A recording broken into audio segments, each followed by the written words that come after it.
दोस्तों, कहते हैं जब इंसान भगवान के सामने झुकता है तो उसका मन शांत होना चाहिए। लेकिन कभी कभी ठीक उसी क्षण जब हम सबसे पवित्र भाव में होते हैं, मन के भीतर कुछ अपवित्र विचार जन्म ले लेते हैं। कभी लालच, कभी अहंकार, कभी वासना, कभी क्रोध, और फिर हम खुद से सवाल करते हैं, मैं ऐसा सोच ही क्यों रहा हूं।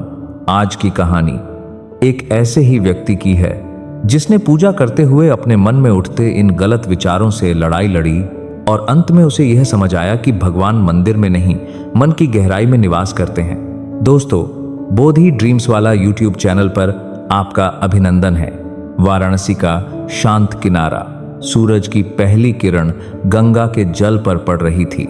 उस प्रकाश में खड़ा था आदित्य शर्मा, उम्र लगभग 35 वर्ष, शहर के एक विद्यालय में अध्यापक। धीरे धीरे उसने दोनों हथेलियों में गंगाजल लिया, सूरज की ओर देखा और बोला, तार सूर्याय नमः। Day B lacking. हर सुबह यही उसकी दिनचर्या थी। गंगा स्नान, मंदिर में पूजा और फिर विद्यालय जाना। लोग कहते आदित्य जी बहुत धार्मिक हैं, लेकिन कोई नहीं जानता था कि आदित्य के भीतर एक ऐसी अदृश्य जंग चल रही थी जिसका कोई साक्षी नहीं था।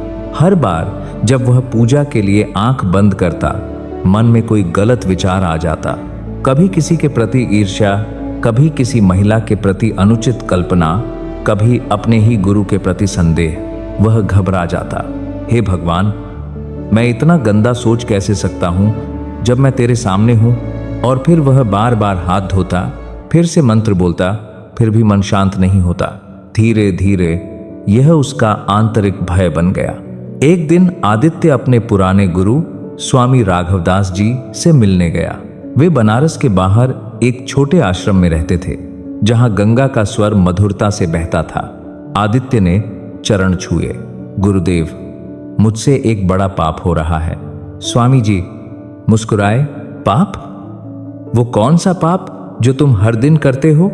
आदित्य ने कांपते स्वर में कहा, जब मैं पूजा करता हूं, मन में बुरे विचार आते हैं। कभी दूसरों की निंदा, कभी गंदे ख्याल, कभी गुस्सा। मैं चाहे जितना रोकूं, नहीं रुकते। 10। गुरुजी ने कुछ देर चुप रहकर कहा, क्या तुमने कभी देखा है कि आसमान में बादल कैसे आते हैं? हाँ गुरुदेव। तो क्या तुम आसमान से कहते हो, ये बादल मत आओ? नहीं, क्योंकि बादल तो अपने आप आते हैं। ठीक वैसे ही विचार भी आते हैं, पर वो तुम्हारे नहीं होते, तुम बस उन्हें पकड़ लेते हो। आदित्य हैरान था, तो क्या मैं दोषी नहीं हूं गुरुदेव? दोष तब होता है जब तुम विचारों को सत्य मानकर उनका अनुसरण करने लगो। विचार तो सिर्फ मस्तिष्क की गूंजें हैं, पर तुम उन्हें अपनी आत्मा की आवाज समझ लेते हो। आदित्य की आंखें नम हो गईं। पहली बार किसी ने उसके अंदर के अपराध बोध को समझा था। गुरुदेव बोले, तुम्हें एक प्रयोग करना होगा। कैसा प्रयोग?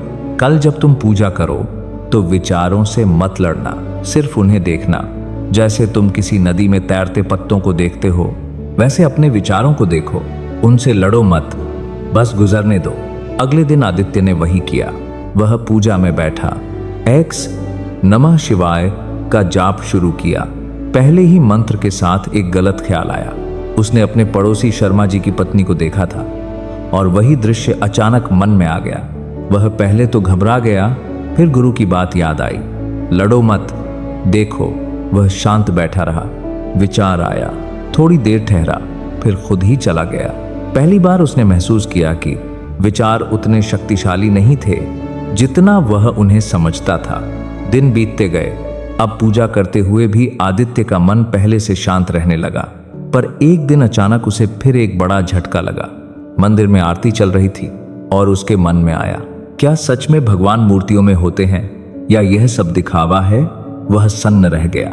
हे भगवान, अब तो मैं नास्तिक हो गया। घर लौटते ही वह रो पड़ा। उसे लगा वह सब खो रहा है। गुरुजी के पास गया। स्वामी राघवदास ने हंसते हुए कहा, तुम बहुत आगे बढ़ गए हो आदित्य। पर गुरुदेव, यह तो नास्तिकता है। नहीं बेटा, यह प्रश्न है, और प्रश्न ही साधना की शुरुआत है। भगवान अंधविश्वास से नहीं, समझ से मिलते हैं। जिस दिन तुम भगवान को मूर्तियों में नहीं, अपने व्यवहार में ढूंढने लगोगे, तब जानना कि तुम्हारी पूजा शुरू हुई है। अब आदित्य ने ध्यान और साधना का अभ्यास शुरू किया। धीरे धीरे उसने पाया कि हर विचार के पीछे एक भावना छिपी है। गलत विचारों के पीछे अस्वीकार और भय था। वह डरता था कि अगर उसने गलत सोचा तो भगवान नाराज हो जाएंगे। एक रात उसने ध्यान में एक गहरी अनुभूति की, जैसे कोई भीतर से बोल रहा हो, मैं तुम्हारे विचार नहीं हूं, मैं वो चेतना हूं जो उन्हें देखती है। वह जाग उठा, आंखों से आंसू बहने लगे।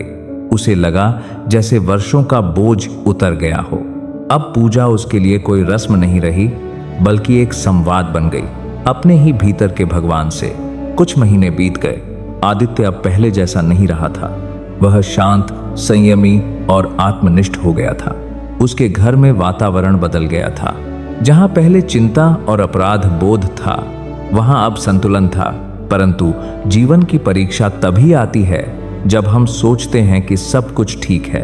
एक दिन विद्यालय में एक नई शिक्षिका आई, सौम्या। वह बुद्धिमान, संवेदनशील और बेहद विनम्र थी। आदित्य को उसकी बातों में गहराई महसूस हुई।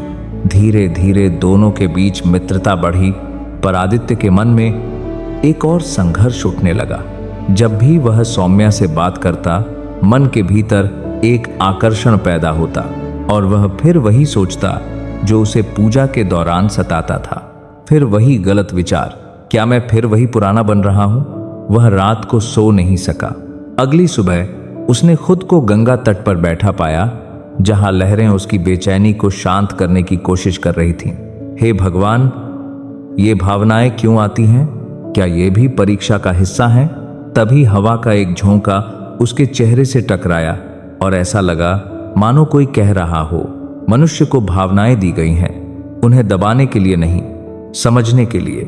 आदित्य ने खुद को समझाया कि वह सिर्फ एक साधक है और साधक का मार्ग सीधा नहीं होता।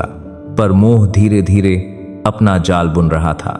सौम्या की हर बात उसे प्रभावित करती, उसकी हंसी, उसकी संवेदना, यहां तक कि उसके चले जाने पर उठने वाली शांति भी अब बेचैनी लगती थी। एक दिन विद्यालय के बाद सौम्या बोली, सर, क्या आप मुझे मंदिर का रास्ता दिखा देंगे? सुना है आप बहुत श्रद्धालु हैं। आदित्य ने हल्के से मुस्कुराकर कहा, हाँ जरूर, मंदिर यहीं पास में है। दोनों मंदिर पहुंचे। आरती शुरू हुई। दीपक की लौ लहरा रही थी, पर आदित्य का मन फिर डगमगाया। उसने खुद से कहा, नहीं, यह गलत है। आरती खत्म हुई। सौम्या ने हाथ जोड़कर कहा, शांति मिली सर। आदित्य ने कुछ नहीं कहा, बस उसकी ओर देखा। उसकी आंखों में ईमानदारी थी, पर आदित्य का मन अब भी अशांत था। रात को घर लौटकर उसने ध्यान लगाया, पर इस बार ध्यान में भी वही चेहरे आने लगे। वह डर गया। गुरुदेव कहते थे विचारों को गुजरने दो, पर अगर कोई विचार बार बार लौटे तो क्या करें? उसका मन अब दो दिशाओं में खींचने लगा, एक ओर भक्ति, दूसरी ओर भावना। दिनों तक उसने ध्यान बंद कर दिया। उसे लगा उसकी साधना बेकार हो रही है। वह अब पूजा में बैठता, पर भीतर से एक आवाज उठती, तू कौन सा भक्त है? तेरे मन में तो गंदगी है। वह अपनी ही चेतना से डरने लगा। कभी आईने में देखता तो लगता जैसे कोई और उसे देख रहा हो। कभी रात को जाग जाता, जैसे भीतर कोई कह रहा हो, तू भगवान को नहीं, अपने अहंकार को पूज रहा है। एक रात जब बाहर बारिश हो रही थी, वह गुस्से में उठा और बोला, भगवान, अगर तू है तो बता, क्यों मुझे ऐसे विचार देता है? मैं तेरा नाम जपता हूं, फिर भी मन गंदा क्यों है? बिजली चमकी और बारिश तेज हो गई, पर उस शोर में भी आदित्य को लगा मानो भीतर से कोई शांत स्वर कह रहा हो, क्योंकि तू अब सच्चाई के करीब है। अगले दिन वह सीधे गुरु राघवदास जी के पास पहुंचा। गुरुदेव, मैं हार गया। जितना साधना करता हूं, मन उतना भटकता है। कभी स्त्री का मोह, कभी क्रोध, कभी अपराध बोध। क्या यही है साधना? स्वामी जी ने मुस्कुराकर कहा, हाँ, यही है साधना। पर मैं तो सोचता था साधना में शांति होती है।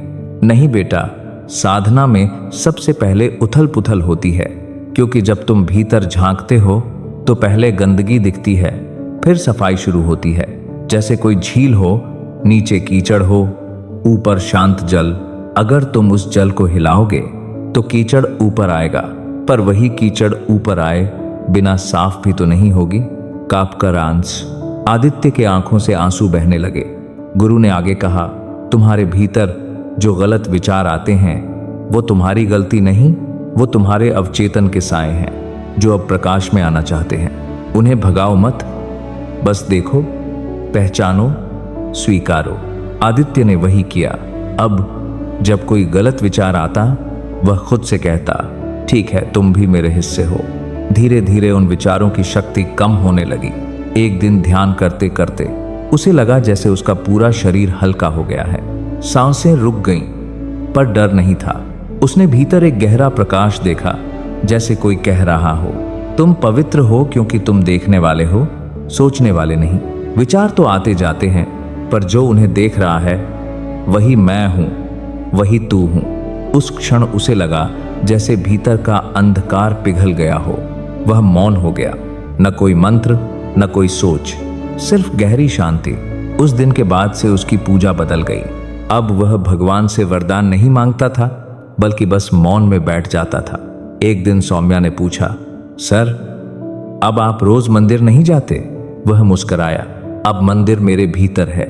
मतलब पहले मैं भगवान को बाहर ढूंढता था, अब मैं उन्हें अपने हर विचार में, हर सांस में महसूस करता हूं।